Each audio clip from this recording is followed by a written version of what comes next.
arane sampai ora kena dibedak-bedakne penggawene. Lho jenenge kumpul itu menyatu wis karek tunggal. Kan wis balik. Orang-orang ini kan sudah kembali sempurna ilaihi rajiun. Balik nang ndi?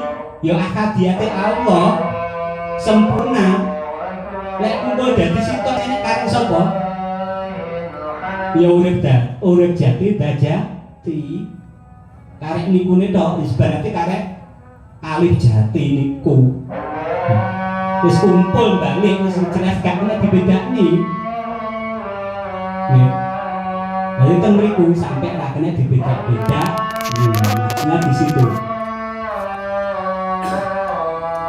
Terus dene yen den arani omah, swarga iku kena den arani dadi omahe jasad jatine para nabi lan dadi omahe urip jatine para nabi lan dadi omahe jasad jatine para wali lan dadi omahe urip jatine para wali lan dadi omahe jasad jatine para mukmin lan dadi mukmin hak lan dadi omahe urip jatine para mukmin hak lan dadi omahe jasad jatine para arifin lan dadi omahe urip jatine para arifin lan dadi omahe jasad jatine para sholihin lan dadi omahe urip jatine para sholihin lan dadi omahe jasad jatine para muttaqin lan dadi omahe urip jatine para muttaqin lan dadi omahe jasad jatine para muhibbin lan dadi